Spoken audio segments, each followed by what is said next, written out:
Good morning, everyone, and welcome to another session with Samee. We are getting a regular 11 o'clock slot now, which is good. So you'll know the time. So there's no excuses for not showing up. And we already have 3 people on board. So that's good. We have Sam is on controls for emails and messages coming through this morning. And you can see we've also managed to get Wayne, or Wanye as we call him, in front of the camera this time, which is a rarity. So we'll enjoy this moment. So here we go. We're going to step to it. Let's do some bit of housework first. You've got my email address, which is ricky@samee.co.uk. You've also got, if you've got any questions and can't put them in the comments, we've got sam@samee.co.uk, so you can get us in there. Don't forget to add any questions or comments into today's section on the live as well, so you can post your questions and comments and we can ask those. And yeah, that's pretty much it for me to do today. Liz is saying good morning, so we'll say good morning, Liz. Hi, hope you're well. And Sam's in with us as well, so she's on the questions. Good morning, Sam. And I know there's a few others. It's showing me we've got about 4 or 5 of you on at the moment, so feel free to come and say hi and post your good morning and post any questions you might have. So this week we're going to be talking about a little bit around about sort of test marketing and preparing to launch your business and why that's important. And we thought no one better to answer this than our very own Wanye. And you know, he's probably going to kill me off camera because I'm telling everyone his nickname in the office. But I'm going to hand over to you, Wayne, and say introduce yourself to the audience. Okay, hi everyone. So I'm Wayne. I'm the Chief Operating Officer for the Samee charity. So what that really means is that I help Sam make all the decisions of where the charity is heading, what we're doing, how we benefit people, and also I make very, very good cups of tea and coffee. Excellent. So I think let's just start a little bit about you introducing yourself in terms of what your background is, telling them a little bit about when you set up your own business. I know you've had a couple in the past, so talk about those and kind of bring them up to date, and let's talk about those and introduce those, and then we can go on to talk a little bit more about the test marketing. So tell them about your background and history, Wayne. Background and history. Wow, how long have we got? So basically, let's start with the first business that I set up. So we're talking about 1993, and I was in India at the time, sat on a beach, just thinking, what do I want to do with my life? And my grandfather taught me how to make candles as a hobby. And I really enjoyed candle making. It was something that, you know, was quite natural to me. And I thought, well, it's a bit strange, but I wonder if I could make a business out of candle making. You know, I was a young guy, you know, I sort of wanted to do something that I was passionate about, that I was interested in. And so when I got back to the UK, I was looking around for any business support at the time. And the Prince's Trust were there to sort of like, you know, help and guide me, and basically helped me develop a candle making business, which is called Wax and Wayne Candles. And I've got some I can actually show you. So I don't know if we can see this. Oh, let me put this. Can we see that? So this is basically one of the candles that I make. It's got all different colors inside. And when it burns down through the middle and then lights up from the inside in what they call a Jerusalem candle effect. And so the reason why test marketing is going to become a bit of a subject for this is because when I first started making candles, I was making everything, all sorts of different shapes, different colors. And the thing is you need to know what your potential customers actually are more likely to buy. Because the thing is, a lot of people, when they start a business, they make something or they develop a service that they personally like. Now, the thing is with that, does that necessarily mean that customers are also going to like what you like? So it's quite important to gauge, you know, your customers' interest, ask them questions, so then you can sort of develop what you do, and then hopefully you'll get more sales, more interest in your product or service. And that's what happened with the candles. And I'll tell you more about that a little bit, how I did the test market exercise a little bit later. Fantastic, thank you. And M is saying good morning. M's on the sofa at home. Good morning, M. And Michael's saying a very important role. I'm assuming he's talking about the COO role there, maybe not the candle making. Thanks, Michael. But it could be both. It could be Could both. be both. So yeah, so if you've got any questions, not just around test marketing, but also candles and how to make them safely, then Wayne is your man. I'm the candle man. We have popped up Wayne's email address as well. If you have got any questions directly around test marketing, you can drop him through an email, wayne@samee.co.uk. But if you've got any general questions, you can also get them through to myself, or you can get them through to Sam. Michael's saying tea as well. So he would like a cup of tea. Yeah, mine seems to be empty. I think we've lapped this morning on the tea. I'll have to do something about that, Michael. Okay, so I think let's start off with then test marketing. Wayne, why should people test market?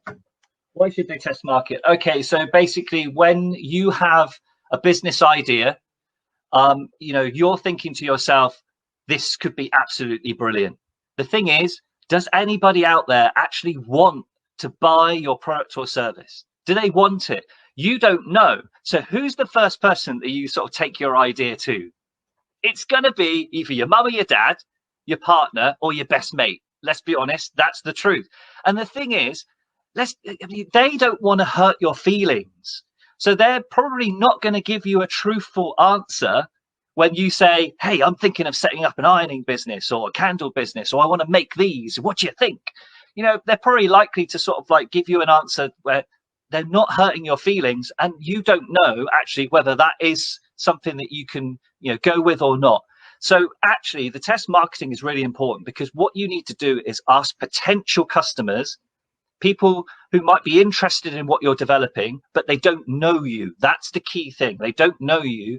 And so they're likely to give you some valuable information that will help you improve your product, improve your service, develop your idea. And that's why test marketing is so important, rather than just setting up a business off the back of your mum saying, hey, that's a great idea.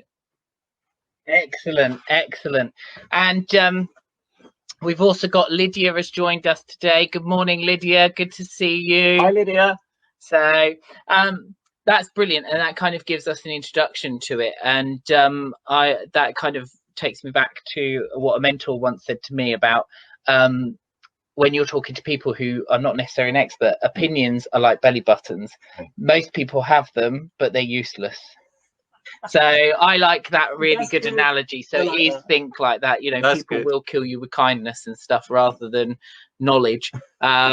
So absolutely brilliant. So moving on then, talking about test marketing, because you said why it's important and why people should use it. How did you use test marketing in your business? In mine? That's a good question. So basically, I mentioned earlier that I started making candles of all different types, and actually I started making candles that I liked. Now, that was fine. There were people that maybe would buy those, but to increase sales, I needed to ask potential customers for ideas of what maybe they would like. And here's a really interesting story. I'll quickly show you something. I don't know if you can see this. Oh, here we go. This candle here. It's a dodecahedron, 12-sided polygon. Now, at first, that was a candle that I thought, I'm not going to make anything like that. That's a really strange shape. Why would anyone want to buy a candle of that sort of shape? I mean, look at it. It's not a traditional candle shape, is it? Oh, sorry. It's not a traditional candle shape at all. Most candles are like normal traditional shapes. They have curves, they're rounded. This one has got lots of angles. The reason why I started making those candles is because I was at a craft show and I was asking potential customers, hey, have you any ideas or suggestions to help me develop my business? I was quite new. It was my second craft show. And a lady said to me, oh, I'm actually looking for a gift for my husband. And I like your candles, but my husband, he probably wouldn't buy any of your candles because they're too rounded. They're not really very manly, if you like. They're not masculine shapes. And the key piece of information she told me is he's a maths teacher. Interesting. So then she said, why don't you try and develop some candle shapes that would appeal more to men? So she suggested, why don't you make a polygon? actually, why don't you make a dodecahedron, a 12-sided polygon? I thought, yeah, I'll give it a go. Well, unbelievably, here you go. One last little look at this beauty. This candle became the top selling candle that I ever made, because it introduced me to a brand new market. I would be at a craft fair and I'd have men buying candles from me, whereas originally women would just traditionally buy candles, all different shapes, of the orbs and the heart-shaped candles that I made. And now men started buying polygons. And I wouldn't have increased my sales, increased my range, and made more profit if it hadn't been for that test marketing exercise of asking customers, what do you think I could do to improve my business? Brilliant. And I think Lydia is definitely enjoying the show. Something tickled her funny bone. And Lorraine has said, hello all. You're a candle man as well. So, yeah, Lorraine, we are talking candles and wax today. And Michael says he needs a cup of tea, apparently, on the thing. So if you could go and put the kettle on, bless you. So I think that's good. Brought that in, and actually, like you said, by having something a bit different, you opened up a new kind of market, which was really, really good. And sometimes just talking to different people will open up those ideas. So having the right people to kind of go, what do you think, and actually what thoughts have you got around it, sometimes brings up the different ideas. And that's what we tend to do in the office, isn't it? We'll kind of bounce ideas around each other and talk to each other about what we want to achieve with things. So we've talked about test marketing, we've talked about why you should do it, and why it's important. What can happen when you don't test market? What do you think? What's the downsides? Give us some examples of when things go wrong, kind of thing. Sure. Let me give you the most famous example of a huge organization that didn't do test marketing and launched a product and lost millions and millions of pounds. It's quite a famous organization. It's Google. Now, Google decided that they wanted to create a next level piece of technology, and they created this thing called Google Glasses. You might well remember them. They were talking about 2014, 2015 when they launched this product. The idea being that everybody would put on these glasses and you would be able to look at things, and the Google feed would give you information about whatever you looked at. We're talking science fiction here, becoming fact. Absolutely next level. Google were ahead of the game because other organizations like Apple, etc., were looking at this technology. Now, here's the thing. Because of the pressure to be first to develop this technology and get it out there and make money, Google didn't do any test market research. They literally launched that product, and surprise, surprise, literally after 6 to 8 months, they hadn't made hardly any sales, and the whole technology completely flopped. And the reason being is actually those glasses, they were ugly. People would put them on and oh my goodness, they're awful. They didn't ask any potential customers what they thought of the glasses. And then the second point, there were huge worries about privacy issues. If you're looking at something and free information comes into your glasses to tell you about that, whatever you're looking at, there's a whole risk of people's private information being unveiled. People were very worried about this. And again, Google didn't ask. If you don't ask, you don't understand, and you can't develop or change your product. So, Google Glasses, classic example, millions was lost. And now actually the whole product flopped for the public, but they are now developing it, but for the business sector instead. So you've got to ask potential customers, what do you think of my business idea? Mm-hmm. And I think it goes down to as well, Google, we've seen it before, haven't we, with MP3 players and Apple, and it comes down to that. Start with why, doesn't it? We've talked about we'll start with why and Simon Sinek, and it very much, the test market will identify who the customer is and why they're buying from you, more importantly. Liz has asked a very good question, actually. Liz is online, and Liz has said, I sell books via Amazon. How do I test market? Yeah, well, in your case, Liz, one of the best things that you can do is to see if there is a way of finding out which books are the most popular sellers on Amazon. I'm sure there is some research somewhere. In fact, if anyone out there does know and they can let Liz know, then please, put that into the messages, or send an email to me so I can pass that on to Liz. there is going to be some research somewhere, some program, some sort of like report that tells you what the best selling, you know, books are, that top sellers on Amazon. So then when you're looking, Liz, for books to start selling, you know, from all your different sources, you can then start to filter the ones that you know sell the most. That then will actually increase your profits and reduce your costs as well. So I know for a fact that there's something like this for eBay. I'm not sure about Amazon. So again, if anyone out there does know the answer to that question, please let me know. Email me. I'll pass that information on to Liz. So in this case, the test marketing is actually establishing what are the top sellers across the whole of the Amazon platform for whatever maybe genre of book that you're looking at, whether it's science fiction, you know, history books, that sort of thing. Yeah, brilliant. And she's saying, yes, she does have some apps that help her as well. And I think another thing to add to that is a bit like we've done this week with the new enterprise allowance survey, isn't it? You know, use maybe something like social media and put a poll out there to ask people and say, you know, I'm really looking to find out some information. Can you answer this poll for me? And, you know, what is your favorite author, or what is your favorite type of book, you know, and you can maybe do something like that, you know. A survey monkey. Bit of a survey monkey. One. Yeah, that's a good Survey one. monkey's absolutely brilliant one. So yeah, so I think that's a really good answer to that one, and having a look and seeing what are the top sellers, what's in kind of books in kind of like local bookstores and things like that, isn't it, as well? And maybe actually local libraries as well. Maybe the libraries locally have got a list of their books of the month, the top rented books or something like that. Yeah, definitely. So I think, yeah, hopefully that's helped a little bit, Liz. And if you want to talk to us a little bit more about that, get in touch with us, and we can work with you a little bit more on that and help you with that area and see how we can support you with that. So we've talked about what can happen when you kind of don't test market.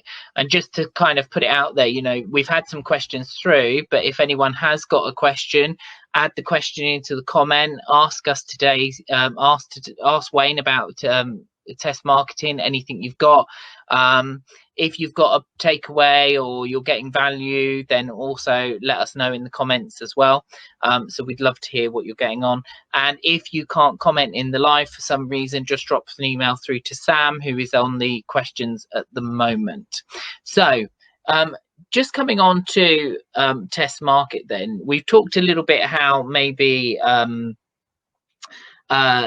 Liz could test market, but can you give people a bit more of an idea about how to set up test market? Give them some sort of example of setting up a test market. Okay, so let me give you a very, very simple test market exercise that you could do. So this dates back to when I used to work for the Prince's Trust, and I would help young people set up in business. And before you could get Prince's Trust funding, you had to do a very simple piece of test market research, because the results of that would prove to you whether you had an actual business idea that would work and that you had a market ready to buy your product or service. And so let me give you a very simple example. I was working with a young chap. He wanted to set up a window cleaning business, very simple business to set up. But of course, you know, before he invested in buying all of the equipment and a little van, he needed to know that he would have potential customers ready to take up his service. And so what we developed together was a very simple flyer that basically advertised his service, but was quite honest. He said, I'm setting up as a window cleaner. Would you be interested in my service? Please, can you help, you know, with some valuable advice, number, email. And then he basically printed off 200 of those, and we chose an area of Bournemouth that he was going to focus on, and then did the leaflet drop of the 200 leaflets. We allowed 6 weeks for feedback to monitor any sort of calls or emails that he received from those leaflets. And then after that amount of time, he had a rough idea of whether he had any interest at all in his service. And in this case, he had about 12, 13 calls and about 3 or 4 emails, and they were all positive. You know, and he took that one stage further, went on the phone calls. He asked more about prices and that sort of thing, any suggestions for how he could improve his service. So that's a really good example of test marketing. You could literally have a leaflet printed, you could put cards or something up in the local post offices, supermarkets, and just monitor the feedback that you get from that. You know, will people call you? Will they email you with some invaluable information about how you can improve or develop your business idea? Brilliant, brilliant. We've just had Lorraine's actually put a comment about the ONS, the Office of National Statistics, which has been useful for them. Yeah. And as she said, widespread data for every market you can think of. We've used them quite a lot for the bits that we're doing as well, haven't we? Yeah, that's a great suggestion, Lorraine. As you rightly said, you know, particularly if you're writing applications, maybe for funding or donations or some business investment, the ONS, Office of National Statistics, they've got information on just about everything. And as you rightly said, pretty much every industry as well. Whatever industry you're thinking of setting your business idea up in, there should be some statistics that will help you look at the demand for whatever your potential product or service might be. Brilliant. So just talking about test marketing, and something that I've just kind of we talked about an example of how to set one up, but actually what we've not really covered is kind of how long should someone run a test market case for, and should they just run one at a time? Should they run a couple of different ones alongside each other? What are your thoughts around that side of things? Yeah, so basically I would say when we're working with someone that's new and is starting to develop their idea and need to do that test market exercise, there has to be an agreed amount of time for how long you're going to allow for feedback from whatever that might be, whether it's response to cards in the newsagents, whether it's response to emails that you've sent out, Facebook polls, whatever it might be, whatever vehicle you've used to ask your potential customers their feedback, you have to allow a set amount of time, and then you've got to draw a line under it. So usually we're looking at maybe 6 weeks for the first attempt, then maybe 3 months just to allow, you know, sort of like more promotion of your idea to come in. But then after that 3 months, you are really going to have to think, okay, you know, what have I learned? And how much time now am I going to allow before I may have to reconsider my idea? Because the whole point of doing the test market, it's to prove to yourself that you've actually got an idea that is going to work, and more importantly, that your potential customers are actually going to buy. You know, because at the end of the day, you can't set up a business if no one's going to actually. You might think you have the most fantastic idea. Oh, brilliant, everyone will want this, but you've got to provide evidence. So give you an example. Say you want some business investment. If you walk into a bank and you sit there with a bank manager and he says to you, so what's your business idea? Oh, I want to set up an ironing company. Okay, that's great. So, you know, what's your evidence that customers will want your service? Oh, my mum says it's brilliant. You know, I'm really good at ironing. She says it'll be great. Everyone will buy my service.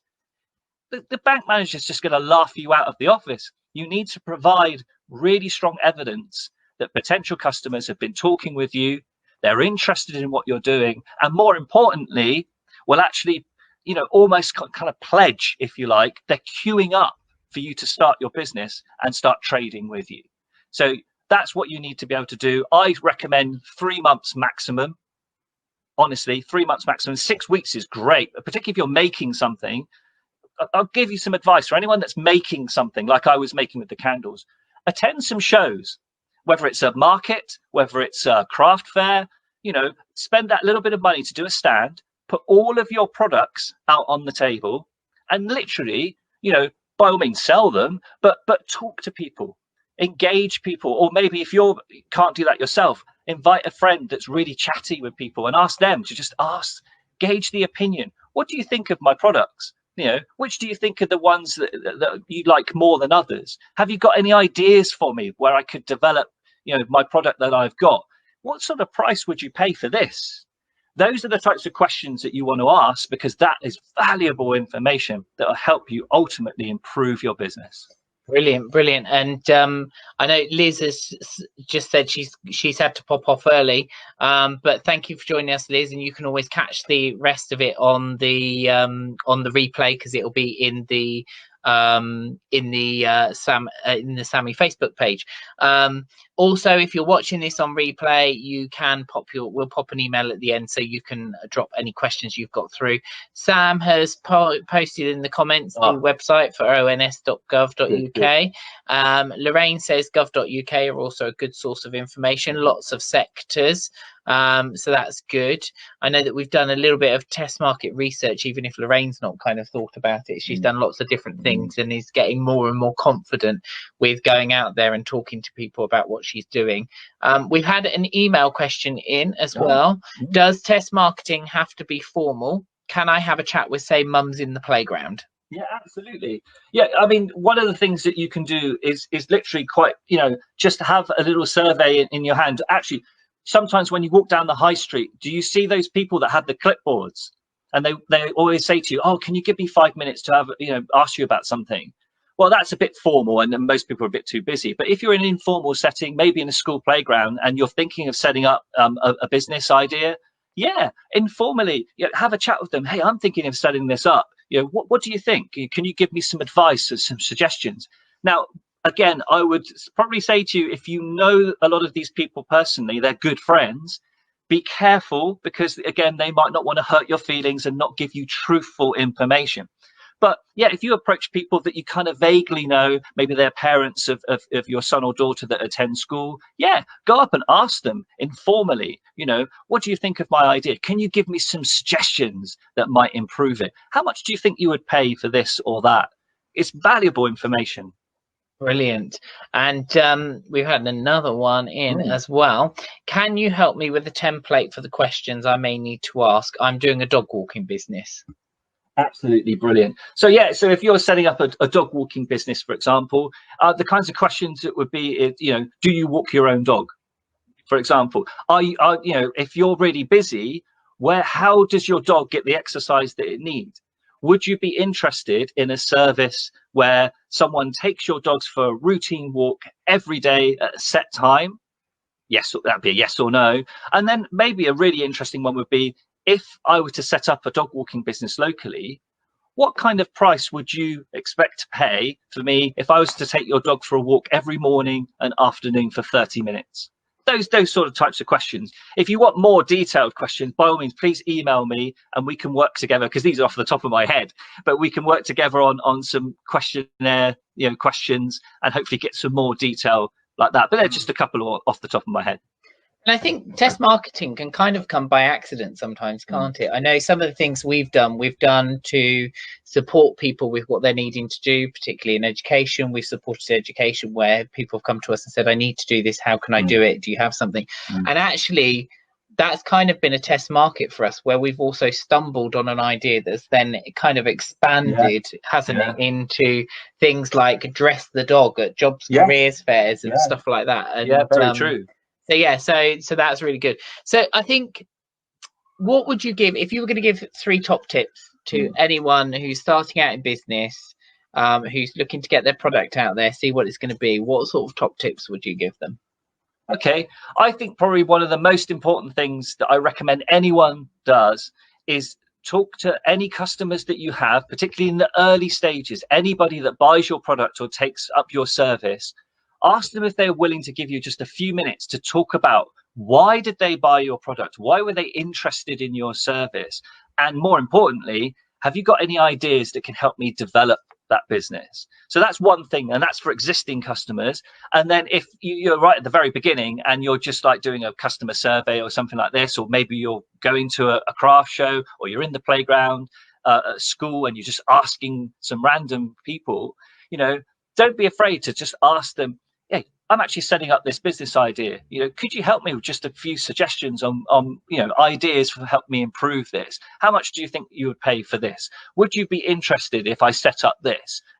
These are the types of questions that really, really help you develop your business idea. So it's having the courage, going for it, and just asking some people, don't be afraid. Everybody likes to be asked their opinion, mostly, unless they're really, really busy. Most people quite like giving their opinion. Obviously your approach is got to be right, but most people enjoy it. And so, yeah, that's what I'd recommend. Yeah, Brilliant. And some people will take a long time to give you their opinion, won't they? Sometimes they will, yeah. And apparently Emily has just messaged Sam and said that tell you her birthday's coming up, day after hers, and she likes your candles. So you might have to reopen Wax I might have to reopen Wane. Wax and Wane. Yeah, we make some more maybe candles. we'll have a test market research on that this week on the Samee Yeah. page. So if you were going to go back to knowing what you know now and how far you've come, if you were going to go back to your former self starting out, what advice would you give to yourself? What advice I would give to myself now is I would have, with the candles, let's the candle business, I would have attended a show and I would have put all the candles out on the table. Yeah. And I would have just spent that day just asking anybody that looked at my table, anybody that looked at the candles, you know, and just took the slightest interest, I would have just spent the day asking them about, what do you think? You know, which colors do you like the most? Which of my shape of candle do you like? Have you got any suggestions of something that maybe I could make that isn't on the table? And then, obviously with prices as well, that's important. What would people pay? You know, what sort of price do you think you would pay for one of these? Do you know what I mean? Yeah. So yeah, that's what I would recommend anybody. Obviously, that's for someone making a product. A service is slightly different. But from my personal point of view, if you're making a product, spend your early time just asking people their opinion, because people's opinions are valuable advice. Yeah. And I think one thing that we've learned as well is with helping people with their business ideas is look at actually the profitability and the viability of what you can make out of this, because we've seen many people, haven't we, that have kind of priced something up at such a small profit that they've kind of got to sell 60 or 70 a day just to be able to live and pay their bills. So you know, that's the other thing you've got to consider is, you know, when you're making these products, are you going to be able to achieve that kind of profit margin that is going to give you a livable income? So I think that's brilliant. Any other thoughts that you've got around test marketing or that you want to add? No. I've covered everything. I think we've covered quite a bit, haven't we? Yeah, I mean, all I would say is if anybody needs some help with developing a test marketing questionnaire, or just wants to talk about, you know, how do you do a test marketing exercise, you know, feel free to email me. I can help you develop the right questions, you know, the method of which, of how you do that. And I just think it's such a vital part of developing a business idea. You know, you need to know that whatever you're setting up, there are people out there that actually are going to buy it. It's not just a great idea and think, oh yeah, I'm going to introduce this to the world and everybody's going to buy my product or service. You have to have the evidence, and the evidence is asking potential customers what they think, and then they will give you factual evidence, and from that you will prove that you have a market for your business idea, and from then you can go on and make even more profits and develop further. Brilliant. And, you know, let us know what has been your value from today. Let us know what you're taking away from today, and what tips you've got and what you're maybe going to apply to your business. We'd love to hear a little bit about that and how that's helped you, and what you might want to hear from the Samee Wiz sessions in future. And I think one final question for you, Wayne, as we've discovered you have this knowledge around candles. In your opinion, what is the best type of candle in terms of size, shape, wax? What is the best type of candle you can get for your money on the market, do you think? I'll answer that question, but I'll also give you, everyone out there, a really useful candle tip as well, right? So one of the best things you can do to make a candle burn for almost twice the amount of time is keep your candles in the fridge. Right? Yeah, keep your candles in the fridge. That sounds a bit odd, doesn't it? But actually, that when you put a candle in the fridge, it hardens the wax, and it particularly hardens the wax in the middle of the candle. Most candles will burn down through the middle. So when the candle is in the fridge, even the freezer, actually, the middle of the candle is rock solid. It takes ages for that flame to burn down through the middle and melt the wax. Honestly, it can almost double the amount of time. And in terms of shape of candle, my favorite is actually the round orb, what I call an orb, like a football shape, if you like. That's my favorite, and it does tend to burn for the longest as well. So Excellent. And I can feel a new song from Elton John coming on there. Candle Yeah. in the fridge, not Candle candle in the wind. So we've got candle in the fridge. Everyone. We have had a very valid question from Lorraine actually that's just come in. How do you protect your ideas from competitors? So that's a good point. When you're test marketing, how do you protect your idea from your competitors?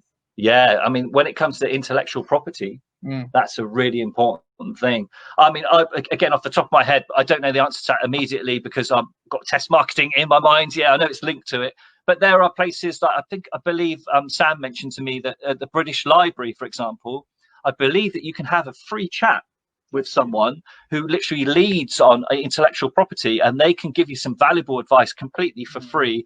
The other thing I would say as well is Sam's quite knowledgeable about this area. If you email into us, if you have any worries about protecting your idea, that sort of thing, email us in and we'll give you that information back for free. I think also, keeping some things back from people as well. When you're doing test market's not really about giving everyone everything, is it? No. You're test marketing a product, you're test marketing an idea. So to give you an example, if we were test marketing a new course to see how it was going to sell to schools or to adults, what we would actually do is maybe take a few clips of it and do a sample session, but we wouldn't give them the full course until we knew that that was protected and we were able to protect that course in its right. So so I think that's initially how you can do it. And like Wayne said, there's places that you can go to that will also help protect that property. But if you keep your unique selling point back, you keep some of the content back, then you'll be well away. So like Wayne, for example, with his candles, he would do that, but he wouldn't necessarily tell people how he made them or what wax he was using in them. There might be like a bit like the KFC, the secret ingredient. Not that I should promote fast food on here, so but so I think that has covered everything. Lorraine has said thanks guys, so I think we've answered that question for her, which is good. And if you need any more, then we'll work with you a bit closer on that as we work together. But I think that's covered everything today. Wayne, thank you ever so much. Like always, time's the most valuable commodity, and you've given some up. So I know he's got some work to catch up on his desk that's piling up, and a few emails probably tinkling in there. So it's goodbye from me, and it's goodbye from Wanye. Goodbye, everyone. And it has been a pleasure to spend this week with you. Next week, we will be back at 11 o'clock again. We have another exciting guest for you, and we look forward to seeing you. And also, we're going to put out a poll about a survey about Samee Wiz sessions to understand what you want to get from these sessions and how we can make them better for you. So we're doing a bit of test market ourselves to see where we take this forward. It's been a pleasure. See you later. Take care. Thank you ever so much.